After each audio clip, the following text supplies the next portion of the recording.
না তিনি ভারতে এখন কোথায় আছেন আমি জানি না, এবং ভারতের যে অবস্থান বাংলাদেশ সম্পর্কে আমরা প্রথমে শুনলাম প্রচুর উঠতে বসতে হাঁটতেছে, হিন্দিতে কথা বলতেছে।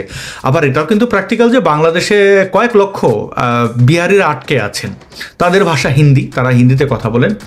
তো বা মোসাদ বা এই ধরনের যা বলা হয় তারা চাইলে কি করতে পারে তা তো আমরা জানি, আমরা দেখি যে ছোট একটা অবস্থান কি হয়। আবার যারা এই যে ভারতের 26 লক্ষ লোক চাকরি করেন বলেন, এই যে আসিফ নজরুল, আবার তাদের হাতে এখন ক্ষমতা। তো এই গুলা গেল কি? এরা কি পরি না জিন না মোসাদ কই গেল? বা 26 লক্ষ ভারতীয় চাকরি করে তারাই বা কই গেল? মানে এগুলো কেন?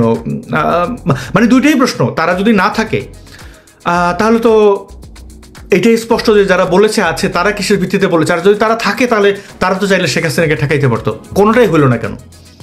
দেখেন, আমি আপনাকে একটা কথা বলি, সেটা হচ্ছে যে প্রথমত 26 লক্ষের ব্যাপারটা যে মিথ্যাচার, সেইটা তো দেখেছেন যে ফান্দে পড়িয়া বগা কান্দে। তাকে যখন জিজ্ঞাসা করা হলো, সে বলে যে আমি পত্রিকা থেকে দেখছি, আমি শিওর ছিলাম না, আমি তো গুনি নেই।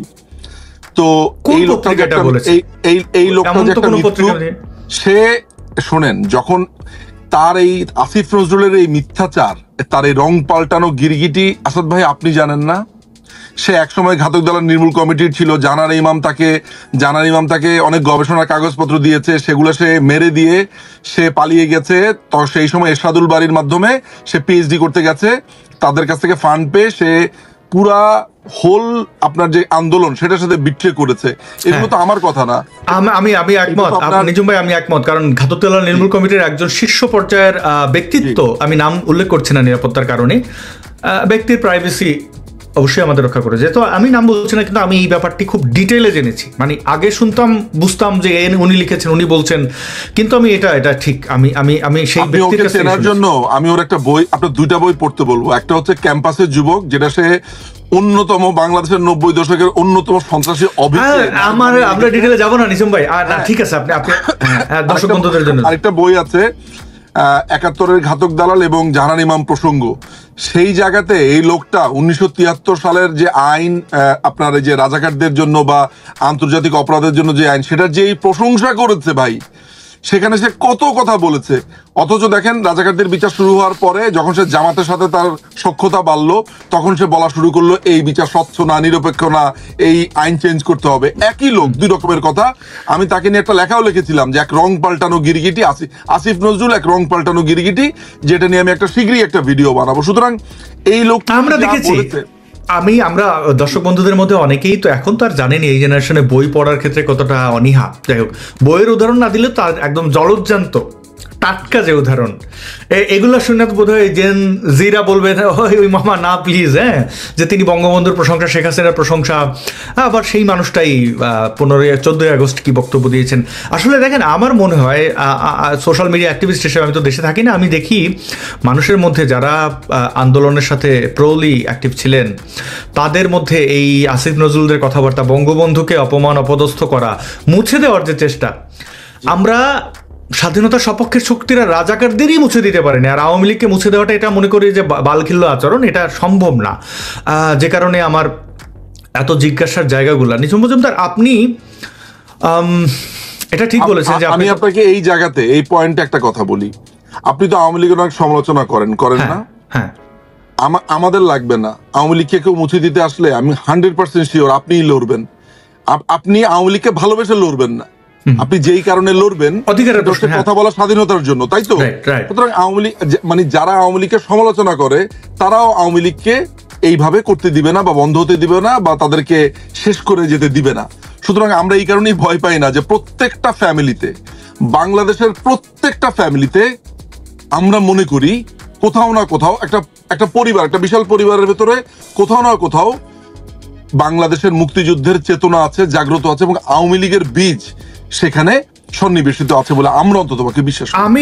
আমি যে কারণে মনে করি যে আওয়ামী লীগ এখন ভিকটিম, কেন মনে করি তার অনেকগুলো কারণ। আমাকে যদি 2024 সালে এসে সোশ্যাল মিডিয়া অ্যাক্টিভিজম যেহেতু করি, মানুষের সাথে যোগাযোগ থাকে, অনেককেই চিনি, জানি, বুঝি, বোঝার চেষ্টা করি, এটা আমার কাজের স্বার্থে, আদর্শিক স্বার্থে। তো আমাকে যদি এখন এসে জানতে হয় যে শাহরিয়ার কবির হত্যা মামলায় গ্রেপ্তার, উনি মানুষকে হত্যা করাইতে পারেন, আমাকে যদি আসাদুজ্জামান নূরের মতো ব্যক্তিকে ওই গৃহকর্মী হত্যার নির্দেশদাতা হিসেবে গ্রেপ্তার হতে দেখতে হয়, এবং আমাকে এই আমাকেই যদি দেখতে হয়, যাকে নিয়ে এত বিতর্ক, ভাতের হোটেলের হারুন ভাই, যাকে ভাতের হোটেলে হারুন বলা হয়, তিনি কিন্তু আরামে আমেরিকাতে। আমাকে দেখতে হয় হাসান মাহমুদ দেশে নাই, আমাকে স্বরাষ্ট্রমন্ত্রী কামাল, আসাদুজ্জামান খান কামাল, উনি কোথায়? আমাকে যদি দেখতে হয়, মানে এরকম যাদের উপরে এত ক্ষোভ, তাদেরকে তো জেনজি বের করে দিল, মানে আরামে, মানে সেফ এক্সিট যাকে বলা হয়। কিন্তু কাদেরকে ভিকটিম করা হচ্ছে? এবং বঙ্গবন্ধুর ভাস্কর্য, বঙ্গবন্ধু করছেন কি? এগুলো দেখতে হলে তো আওয়ামী লীগকে আমার অবশ্যই, মানে আরও অনেকগুলো ঘটনা ডিটেলে বলা যাবে, কিন্তু আপনি যখন দীপুমণিকে হত্যা মামলায় গ্রেপ্তার করবেন, তার ব্যাপারে দুর্নীতি থাকতে পারে, আমি জানি না মাঠ পর্যায়ে এই বিষয়গুলো আমার ডিটেল।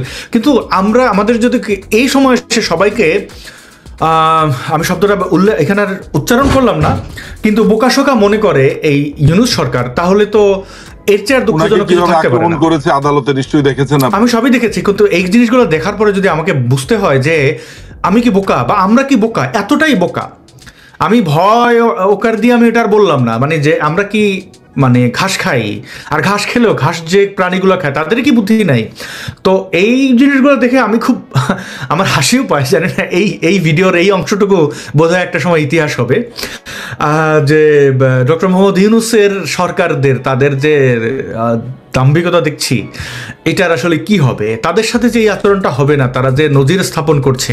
বুঝলাম আওয়ামী লীগ খুব খারাপ করছে, হ্যাঁ, বা কিছু জায়গায় যে করে নাই তা তো না, করছে, কিন্তু তার চেয়ে যে কয়েক গুণ ফেরত দেওয়া হচ্ছে। আসিফ নজরুল সাহেব, তিনি যে এত আইনের ফুলজুরি অধিকার এত কথা বলেছেন, তিনি কত বড় একজন সন্ত্রাসীর ভূমিকা পালন করছেন, তিনি ভাবছেন যে কেউ দেখছে না, কিন্তু মানুষকে তো সবকিছু সবাই দেখছে, জনস্রোত। আমি বুঝি না যে এই জিনিসগুলো মানুষ কিভাবে ভাবে।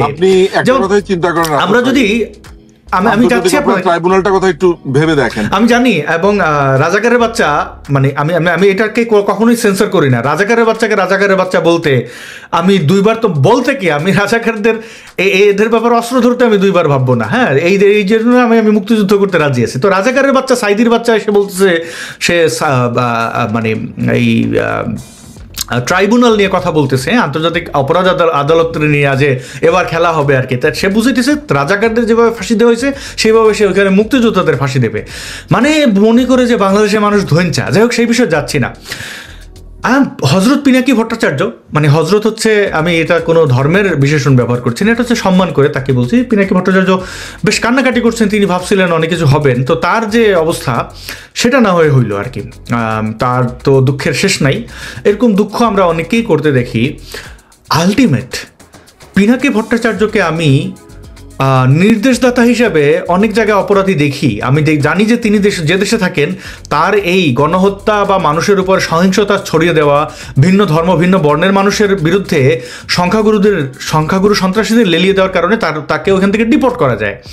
কিন্তু তার মতো ভয়ঙ্কর নই বলে আমার ওই চিন্তাটা হয় না, যেটা আমি আব্বাসের ক্ষেত্রে করেছি, যেটা আমি ধরেন আজহারের ক্ষেত্রে করেছি। তো সেটা আমি তার ক্ষেত্রে অ্যাপ্লাই করি নাই। কেন করি নাই? যারা আমার মনে হয় যে ঠিক আছে, লোকটা চিৎকার চেঁচামেচি করতেছে, ঠিক আছে, করুক।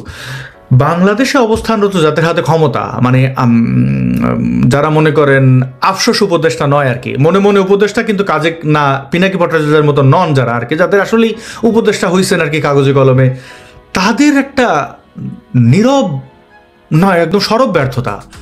দ্রব্যমূল্যের যে অবস্থা, ধর্মীয় সংখ্যালঘুদের উপরে যা হয়েছে, যেভাবে আওয়ামী লীগের স্টাইলেই এটা গোপন করার চেষ্টা করেছে, আমরা দেখেছি আওয়ামী লীগ এই অনেকগুলো কাজ করেছে, স্বীকার করে নাই। আমার শরীরে ঘা হইলে যদি আমি এটা স্বীকার না করি, আমি এটা চিকিৎসা না করি, তাহলে ঘা বাড়বে। তো সেই বাড়াটা কিন্তু এবার ধর্মীয় সংখ্যালঘুদের উপরে ভয়ঙ্করভাবে হয়েছে।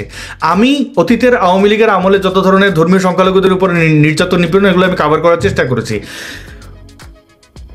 ট্রাস্ট মি, এইবার আমি ক্লান্ত হয়ে পড়েছি, কোনটা রেখে কোনটা আমি কভার করবো, যে কারণে আমি অনেক কিছু করতেই পারিনি, মানে আমি হতবাক। তো এইটার যে ইম্প্যাক্ট তৈরি হয়, সেটা কি সামাল দিতে পারবে?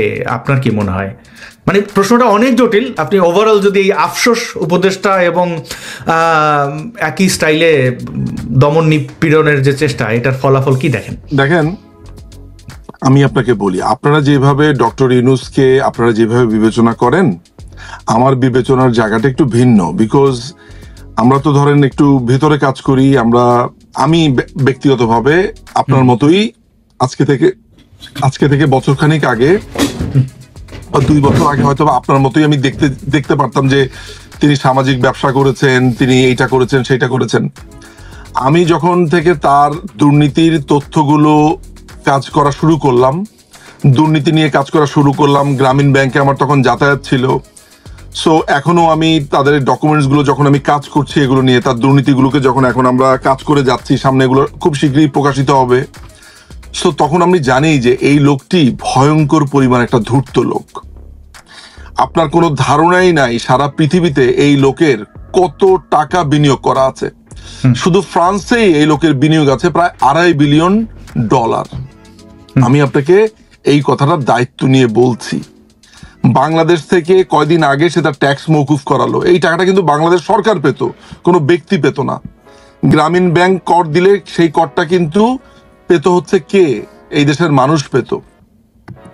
আপনাকে আমি একটা ছোট উদাহরণ দেই, তার দুর্নীতি কোন লেভেলে তিনি দুর্নীতি আছেন। সেদিন মনে হয় বলেছিলাম একটা প্রোগ্রামে যে তিনি, তার ফ্যামিলির একটা প্যাকেজিং কোম্পানি আছে, এই কোম্পানিটাকে সে গ্রামীণ ব্যাংকে নিয়ে এসে গ্রামীণ ব্যাংকের সমস্ত প্যাকেজিং এর কাজ এই কোম্পানিকে দিয়ে দিয়েছে। অথচ গ্রামীণ ব্যাংকের যেই অধ্যাদেশ আছে, যে নীতিমালা আছে, সেইটা অনুযায়ী তার এই কাজ কমপ্লিটলি অবৈধ। তিনি একদম কোনো বৈধ নিয়ম ছাড়া তিনি 9 কোটি টাকা ঋণ দিয়েছেন এই প্যাকেজিং কোম্পানিকে। সেগুলোর ডকুমেন্টস এই মুহূর্তে আমার কাছে আছে। সুতরাং এরকম অসংখ্য দুর্নীতির সাথে লোকটা জড়িত, কিন্তু মুশকিল হচ্ছে এই লোকটাকে কেউ কখনো ধরতে পারেনি, কারণ পশ্চিমাদের এত বেশি ব্যাকিং ছিল এবং আছে। এবং তাকে নোবেল লরিয়েট করার পরে বাংলাদেশের মানুষের অবস্থা হয়েছে এমন যে তিনি হচ্ছেন ফেরেশতা টাইপের, তিনি কোনো অপরাধই করতে পারেন না। মোটামুটি তার ব্যাপারটাই এমন। তার ব্যাপারে যখন আপনার শ্রমিকদের মামলা হলো, সবাই মনে করলো যে আওয়ামী লীগ আপনার ভেন্ডাটা, এটা পলিটিক্যাল ভেন্ডাটা। তার বিরুদ্ধে যখন আপনার করের মামলা হলো, তখনও আপনারা মনে করেছেন ভেন্ডাটা। অথচ দেখেন সেই কর 13 কোটি টাকা কিন্তু সে নিজে দিল, দেওয়ার পরে বলল যে আসলে তিনি বুঝতে পারেন নাই, তার লয়ার তাকে ভুল বুঝিয়েছে। এই যে এত এত এত এত ঘটনা, আমরা ধরেই নিয়েছি যে তিনি যেহেতু নোবেল লরিয়েট, ফলে তিনি মনে হয় খুবই ভালো। ওই লোকটা যেহেতু খুব সুন্দর করে কথা বলে, সেই লোকটার মনে হয় এমপি হওয়া উচিত। ওই লোকটা আজকে ভালো টক শোতে গেছে, ওই লোকটার মনে হয় মন্ত্রী হওয়া উচিত। আমাদের পারসেপশনগুলো হচ্ছে এমন। আজকে একটা বক্তৃতা শোনেন, শোনার পরে দেখবেন পুরা, ভাই আপনাকে প্রধানমন্ত্রী হিসেবে দেখতে চাই। ওই লোকটার ট্রেড সম্পর্কে জানে না, লোকটা রাষ্ট্র চালানোর ক্ষমতা আছে কিনা, তার শিক্ষা কেমন, তার দল আপনার একটা একসাথে কাজ করবার জন্য টিম ওয়ার্কিং এ তার দক্ষতা কেমন, তার স্কিল কেমন, কোন জায়গাতে সে কি পারদর্শী, এগুলো আমরা কিছুই জানি না। ফলে কিছু ব্যবসায়ী এবং কিছু জামাত শিবির এবং কিছু উড়ে আসা জুড়ে বসা, সারা জীবন লিল্লা খাওয়া মানে বোঝেন, সেটা হচ্ছে যে পশ্চিমাদের এনজিও খোর যারা আছে, যারা আজীবন আমেরিকা ব্রিটেন থেকে টাকা পেয়ে তাদের জীবন নির্বাহ করেছে, তারা রাষ্ট্র চালাচ্ছে। রাষ্ট্র চালানোর জন্য জনগণের সাথে সংযোগ থাকতে হয়। এদের একটা লোকের সংযোগ আছে, দুটোকে আপনার মাদ্রাসা থেকে এসে বসিয়ে দিয়েছে। এরা কোনো ধরনের রাষ্ট্র জানে না, বাচ্চা নাক টিপ দিলে দুধ বের হয়, এই দুটো উপদেষ্টা এদেরকে দিয়ে দিয়েছে। একটাকে ক্রীড়া এবং যুব, আরেকটাকে কি যেন দিয়েছে। এখনো ঠিক মতো আমার মনে হয় যে মানে আমাদের ওই যে নোয়াখালীর ভাষাতে একটা কথা বলে আর কি, ওই যে নাভির কর্ড, এইটাও ঠিক মতো ওদের মনে কাটা হয়েছে কিনা আমি জানি না। এনিওয়ে, সুতরাং এই ধরনের লোকগুলো যখন রাষ্ট্র চালাচ্ছে, দেখতেই পাচ্ছেন কিরকম হযবরল অবস্থা। তারা এই যে ইন্ডেমনিটি তারা দিয়ে দিয়েছে, যারা খুন করেছে তাদের বিচার করা যাবে না, কর মাফ করে দিয়েছে। আপনার দ্রব্যমূল্যের যে প্রাইস হাইক আপনি দেখতে পাচ্ছেন, আপনার যারা সংখ্যালঘু আছে তাদেরকে কিভাবে খুন করেছে, তারপরে আওয়ামী লীগের নেতা কর্মীদেরকে কিভাবে টর্চার করছে, কিভাবে তাদেরকে ধরে নিয়ে যাচ্ছে, কিভাবে তাদেরকে নির্যাতন করছে। পুরো একটা রাহাজানির মতো অবস্থা, পুরো একটা অরাজক পরিস্থিতি। এবং আমি কোয়াইট শিওর যে এদের হায়াত কমে এসেছে। এটা তাদের দাম্ভিকতা দেখে বোঝা যায় যে তলা আসলে শূন্য রয়েছে। আপনি শুনলে অবাক হবেন আসাদ ভাই, একটা মোহাম্মদ ইউনূসের এখন ইউনূস সেন্টারে ইউনূস সেন্টারে তারা কি করে আপনার কোনো ধারণাই নাই। তারা এখন মানে আমি কি বলবো আপনাকে, এটা আসলে বলাটা ঠিক হবে না, এটা না বলি, শুধু এতটুকু জেনে রাখেন, তারা এখন আন্ডারগ্রাউন্ডে যা করছে এটা ভয়ঙ্কর। এটা আওয়ামী লীগকে কিছু বলতে হবে না, অন্যান্য রাজনৈতিক পার্টিগুলোই খেপে যাবে কয়েকদিনের মধ্যে, অপেক্ষা।